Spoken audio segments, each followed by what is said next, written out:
from which we get ecclesiastical. And ecclesia just means the people. That's all it means, is the spiritual community.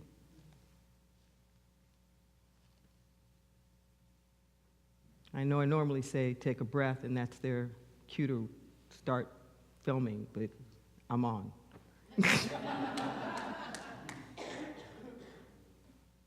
The ecclesia is the spiritual people. I'm getting reminded now that story that I tell from time to time in Scripture. We get this notion sometimes of Peter, and St. Peter is this big saint at the pearly gates. Not so. This Peter was named Simon, was his real name. And he was the original simple Simon. He was really, really slow. He was Andrew's brother. In Scripture, Andrew is metaphysical representation of strength, and Simon Peter is faith. Strength and faith are brothers. Strength and faith are brothers. Faith without works is dead. And there's this point towards the end of Jesus' life where he goes before his disciples. These are all the faculties of the mind. These are all of our spiritual qualities, like archetypes, so to speak. And he's saying, who do you think I am? And they're saying, well, some people think you're Elijah returned, and some people think you're this and that. I said, but what do you think? And it was simple Simon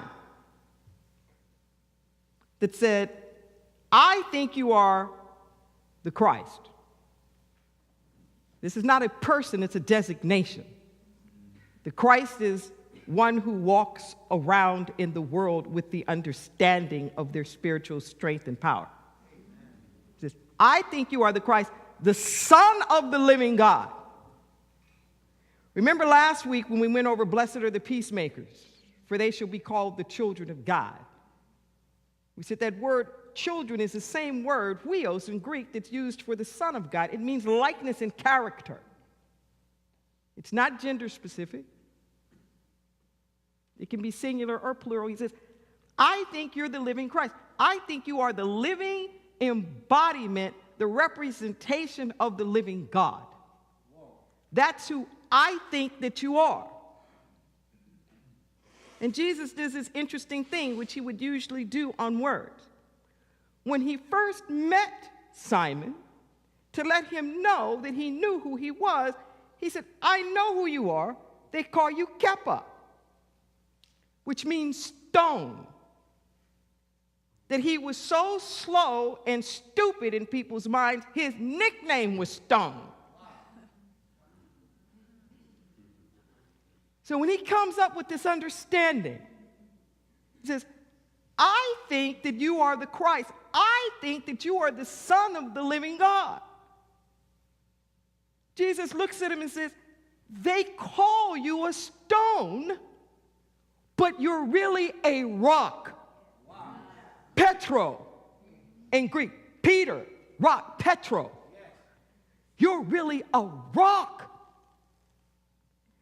And upon this rock, this simple Simon awareness of being able to perceive God walking among us, upon this rock I will build my ecclesia, my spiritual community, my church.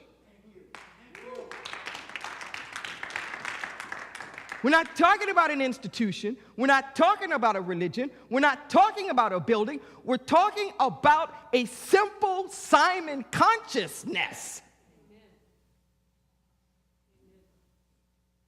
Upon that, I will build my spiritual community.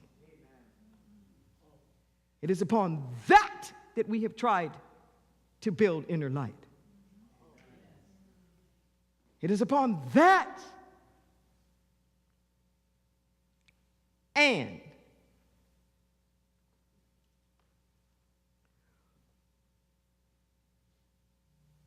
At this same conversation, Jesus is saying, you know what? I'm about to be out of here, and y'all about to betray me. Somebody about to betray me up in here. And everybody's like, is it me? Is it me? Is it me? And Peter's like, oh, it can never be me. And he's like, look, dude, before morning rises, you're going to deny me 3 times. And I'm bringing that up now to say we can't abandon what we know. We can't abandon what we know. See, the disciples bailed on Jesus because they didn't want to suffer what he was going to suffer. They disassociated from what they knew for their own comfort, for their own fear, getting into powerlessness. And there's too much of that happening right now. The believers, the ones who are standing for truth and for justice and inclusion and environmental sustainability and all of the rest of that, they're looking out at the forces that be right now and acting like they don't know what they know, denying what they know.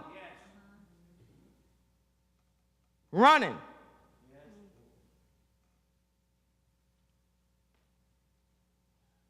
Now's not the time. Our theme this month is peace. My topic today is inner peace. Inner peace. We can't get to the peace out there unless you have it with you. Listen to what I'm saying. You can't make anything out there. You can only be it and bring it to the situation. See, you can't create faith out there. You have to cultivate it within yourself and bring it to the situation. You can't create love out there. There's no love out there. The only love that's out there is the love that's radiating from within you out.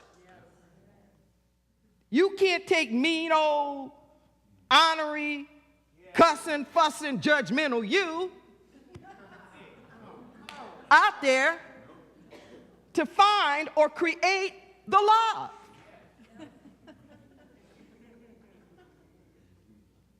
The only love you will ever know is the love that comes from you. The only love you will ever know is the love that comes from you. It doesn't matter how many people are trying to love you if you aren't loving you. And if you aren't loving back, you won't feel it. You will think you are alone in a whole house full of people who love you. If you're not loving, you could be in a concert, and I mean that band could be kicking. But if there's no rhythm in you, it's just a bunch of noise. You won't even hear it as music unless there's something within you is connecting to it. Last week when we were talking about blessed are the peacemakers, Matthew 5:9, this word peacemakers is only used once. It's one of these made-up words of Jesus. He was always making these words up. But essentially, it doesn't mean being a mediator out there. It's the one who finds the peace of God within themselves first.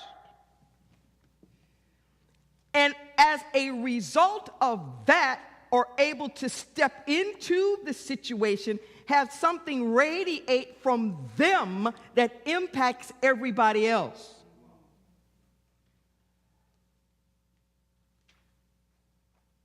My hook last week was put your own mask on first. You got to put your own mask on first.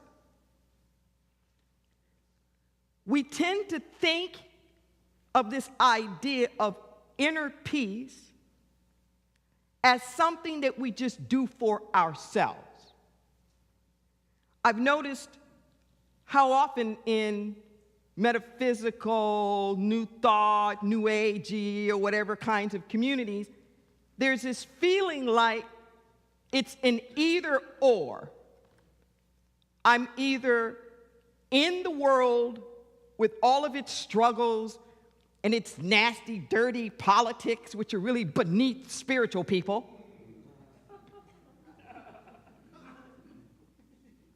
Really?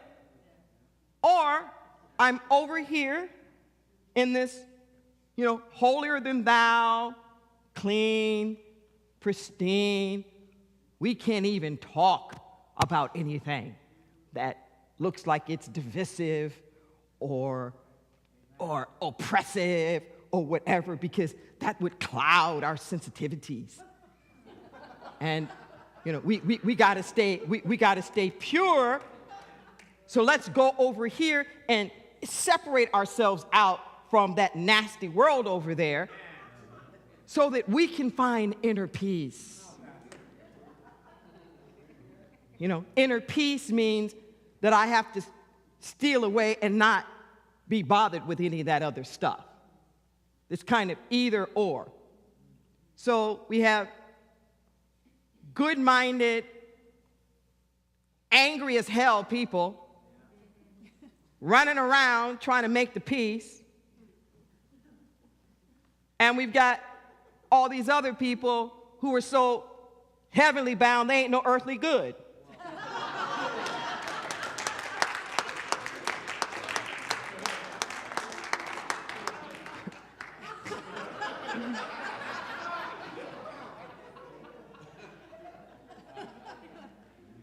Newsflash.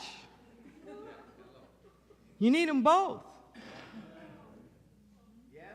We're here to be at the intersection. We're here to understand that they are informed. That I dare say that they are inseparable. They are inseparable. If you really live at a place of inner peace, then how you show up in the world will be different. You can't have inner peace just for you. Your inner peace just isn't about your life. We are vibratory fields. We are energetic fields. I know this is not going to be a comfortable idea for anybody in the room here, but your thoughts are not private. Your thoughts are not private. Now, people may not know all of the specifics of the wherefores and the whys, but your energy field goes out before you do. See? Now, we may not know what you're hiding, but the fact that you're hiding is clear. Okay? We may not know exactly what you're mad at, but the fact that you pissed is self-evident. I may not know what your spiritual practice is or exactly what your prayers are, but if you are centered and grounded, I'm going to feel that. I'm going to know you're doing something. Your thoughts aren't private. Now, I'm not going to freak you out with the fact that those who are really in tune will even read your thoughts. Like, literally. Because everything is energy. Everything is energy. So when you think stuff, listen to what I'm saying. Whenever you think something, you are making a deposit. You are making a deposit into the account of that kind of thought. Listen to what I'm saying. If it's resentment, and you're feeling resentment, you are making a deposit into the bank of resentment.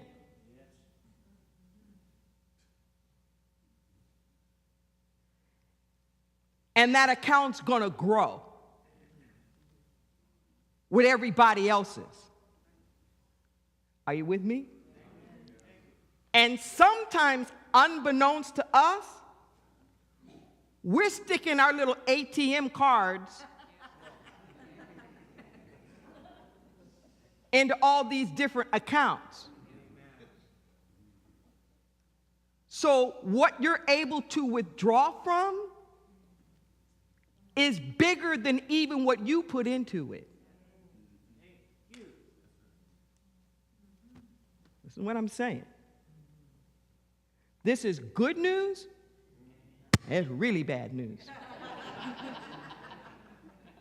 It's good news because if you're on the road to healing, and let's say I go to my first 12-step program, my very first meeting, okay, and I've made a little bitty deposit into the account of recovery. I can withdraw.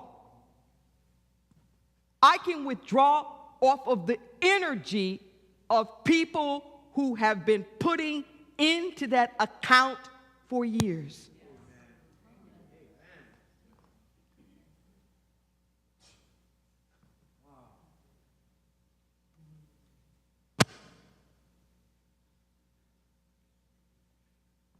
And the people who go there are conscious of the fact that they are making that deposit for that purpose. So that the hope, the possibility, the daring, the courage, the resilience, that when you need it and you don't have enough, lean on me. Lean on me. I'll be your friend. We were just singing about that.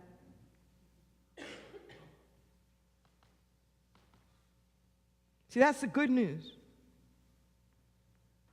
In some traditions, they call prayer an intercession. Sometimes it's perceived as an intermediary. But you really don't need an intermediary, but we do need boosts. Almost like the heart fibrillator. We're energy fields. So we are literally charging up and zapping and sapping each other all the time.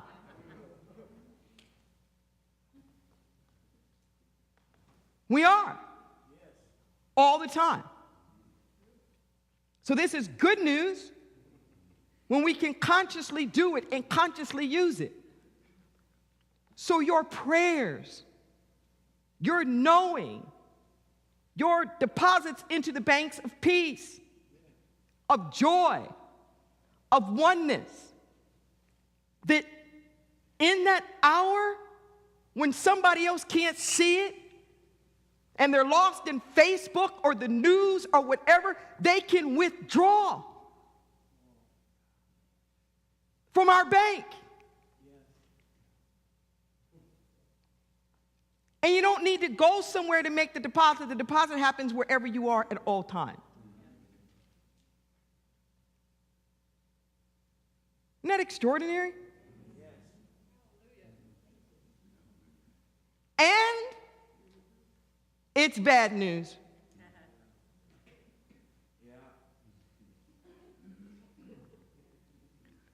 Because every time you think, every time you have an emotion, you're making a deposit into the bank of that vibratory field. And listen to what I'm saying. It sits there. It's like the cloud, where stuff is archived and you can't take it back.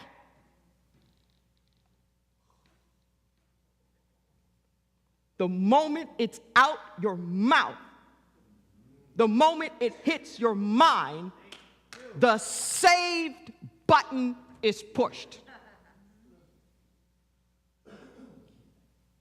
And there is no deletion. Everything that has ever been thought or felt forever is out there. And the like vibrations hook together.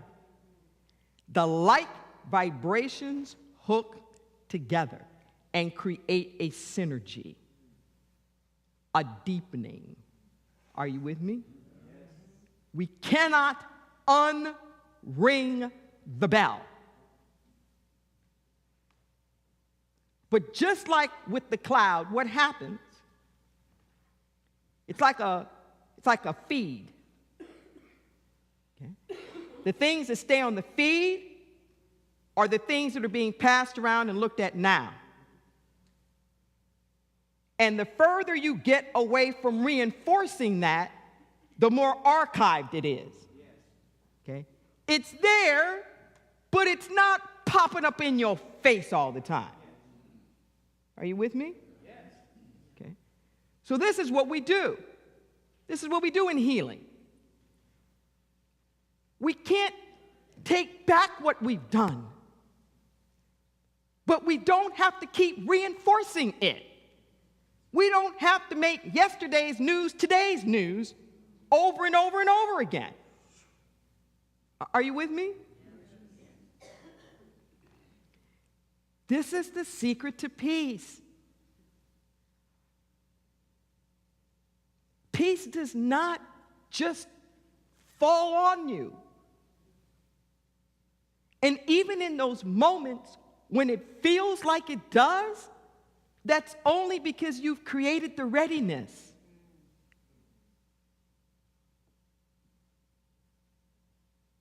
Peace is a verb. Peace is a choice. Breathe that in. Peace is a verb. Peace is a choice. It is a conscious decision to recalibrate. It's a conscious decision to rise above. It is a conscious decision to release. So Thursday before last, when I was at our prison outreach, and I normally do this one particular segment, but it was clear that that wasn't the segment to do. And I was pretty tired because I had just flown in, like a 5:45 flight from Los Angeles into San Jose to here, and then here 2.5 hours down to the prison. And I'm trying to figure out, like, what is it I'm going to do? And I decided to go off of what had been happening in the prison on forgiveness. That's what Spirit said do. But I didn't have an exercise. And Spirit just said do this. They are in small groups, the same small group throughout the entire 4 months. It's like their breakout group. And I asked the men, I said, in your small group, go back to a time where you made a conscious decision that what you had been doing wasn't working. That you wanted something else. It just had to be different. Okay? You were done with the story. You just accepted it for whatever it was. You stopped trying to change it. You stopped trying to make it something that it wasn't. But you just said, my life has to move on from here. That's what I said. Everybody in your small groups, think of a time. And they did their small groups. And then in the large group, I asked for a few men to share their stories. And the stories were always the same. They each talked about a decision. It was a choice. Whatever that was. One guy said he was just so angry what was happening with his girlfriend, and you know, he was like in jail and she wouldn't return the calls and all this and that, and he was just going crazy and, you know, jealous and banging his head up against the wall and blah, blah, blah, blah, blah. And it is finally, he just said he realized that this wasn't getting him anywhere, that he was going to be in prison a long time, and this wasn't going to work. And then he just described it. He said how hard it was to not, like, try to call. And that was hard. But then each time he resisted making that call, it got, like, a little bit easier. Are you with me? Okay. And it was a similar thing with all the stories. So I was pointing out to them, I said, this is the stuff of forgiveness. Right here is the stuff of forgiveness, what you're talking about. I said, you can't erase what's happened, but you shift your relationship to it. That's what you shift your relationship to it so that you are no longer disempowered by it. I said, one, it comes with a choice, and two, the other thing that was in all of their stories is they had to do something different. So we had another guy talk about how bad his health got, like in the prison. Because he was, you know, had a sad stop story and blah, blah, blah, blah, blah. And then he says in the visit, finally, he just, what did he call him? It wasn't a good word. Oh, I know it. Oh, I can't repeat that one. But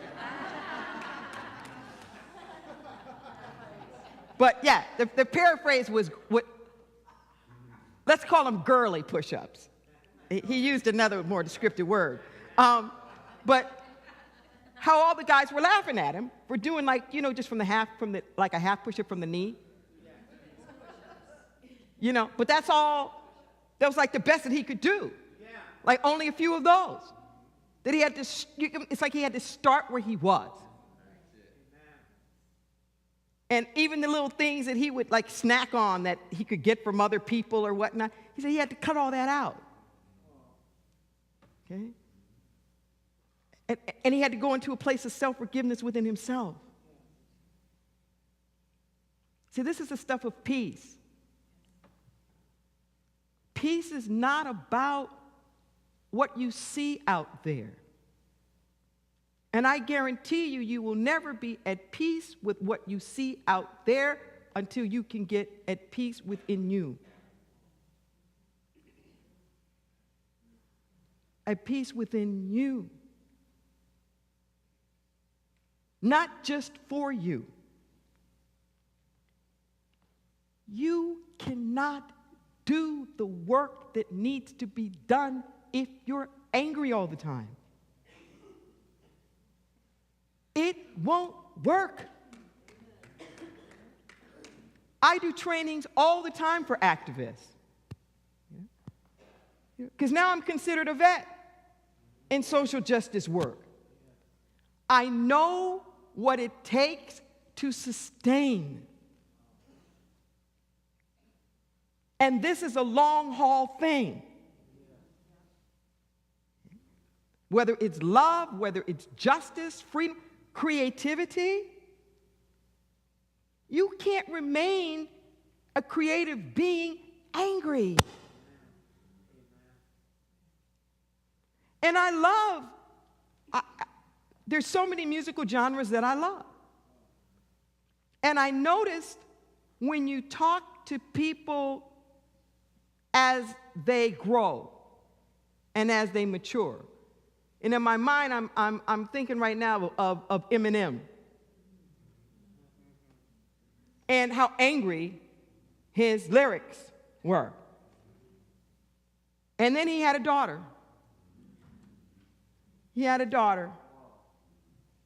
And he couldn't say that stuff anymore that he had been saying about women. You know, something happened. Whatnot in the heart. You'll burn out. You'll burn out. So I'm asking you to make the choice. To make the choice for inner peace. To find that place where you can stand so that we can be the rock for the spiritual community that we need in this day and age. And I'm not talking just about a specific organization. I'm talking about a vibratory field that's not bailing out, that's not running, that knows, just like the Christ, that no matter what you do, we will resurrect. We will resurrect. That the truth crushed the earth will rise and rise again. Over and over and over again. We need the inner peace so that we can do the important work that's necessary. Don't try to do the work without getting peace. And if you have some peace, you will be compelled to do something. And I'll end on one of my favorite social justice quotes. I got a brother in the house that does old time church. He's like, half an hour, preacher's just getting warmed up. What you talking about closing? I mean, when I first came to New Thought and they said the services were an hour, I said, what part of the service? They were like, no, the service is, the whole service is an hour? I said, I'm from the Holy Church. We sing an hour before the service just to get ready to have the service.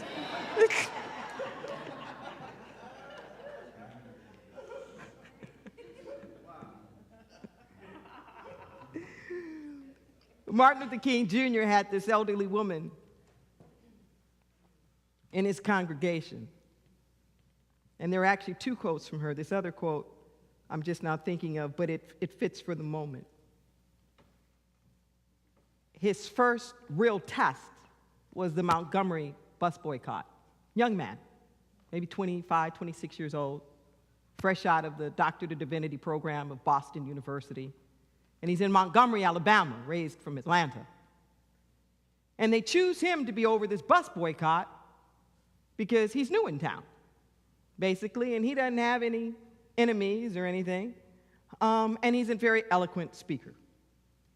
To YouTube sometime that first Montgomery speech. It's really quite something, how eloquent he was at such a young age.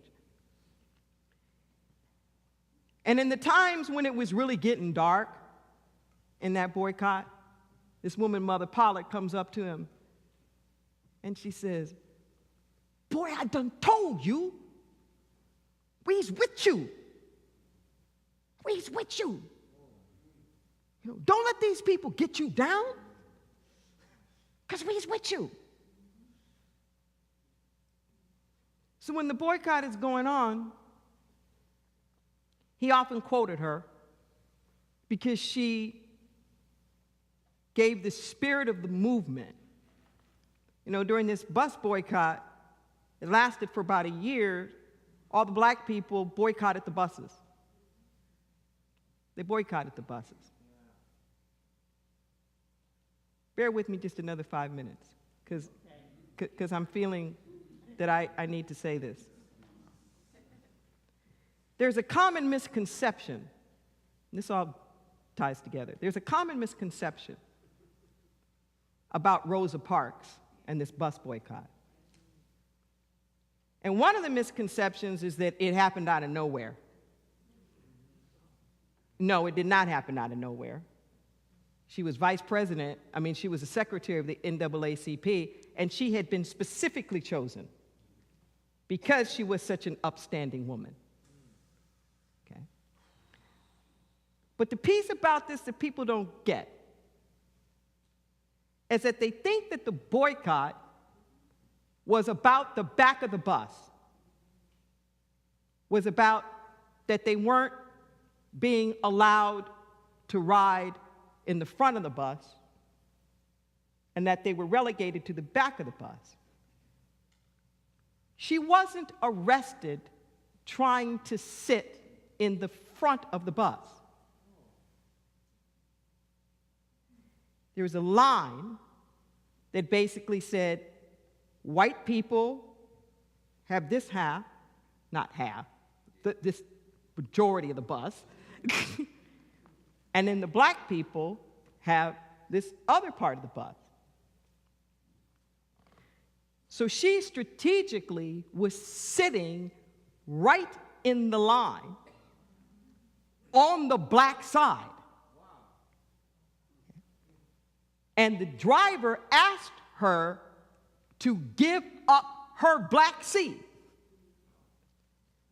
so that a white man could sit.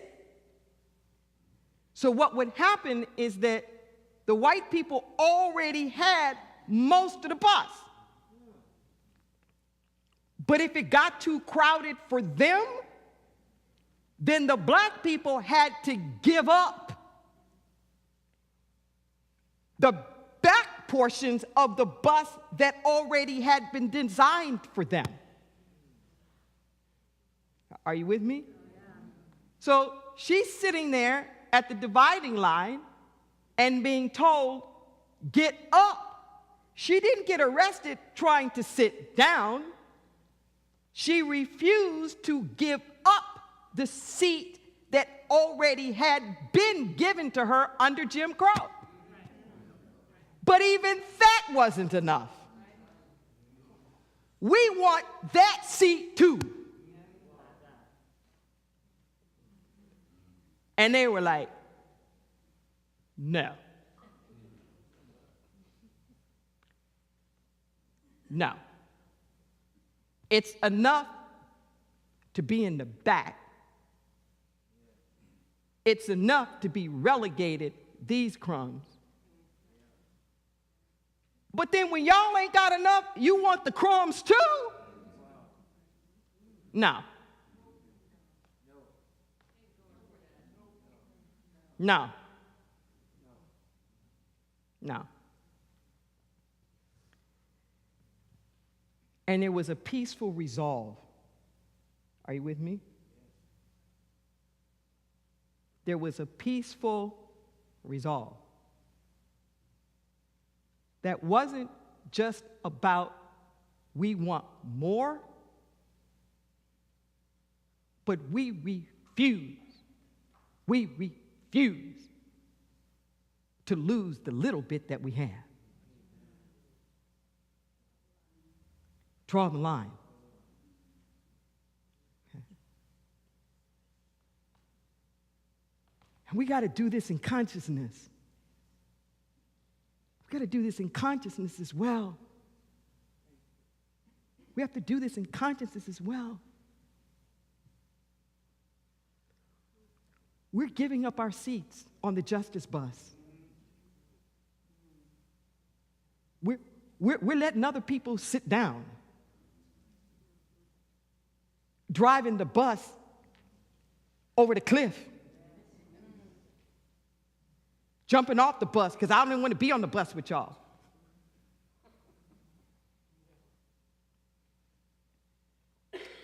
When the news people came around, talking to these people who had been walking for almost a year now. And the part that isn't given enough credit to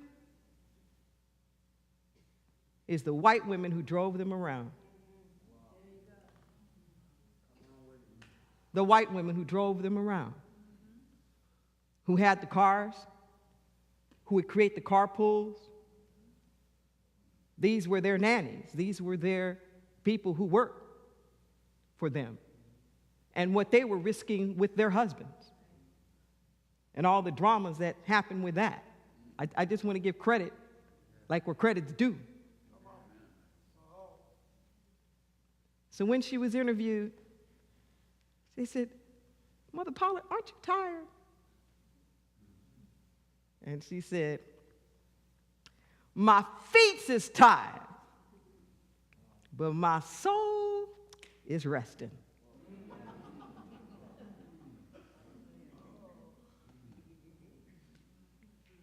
That's the inner peace. That's when you know peace. Not when you can get to the front of the bus or don't have to give up the back, but even when you walking. You can say, I may be tired, but my soul is resting because I know what I'm standing for. I know what this is about. It may be inconvenient, but I'm not going to give in to the stuff that dishonors what I'm about. Are you with me? Inner peace is inconvenient. It challenges our stories. But it's time for such a time as this. Let us pray.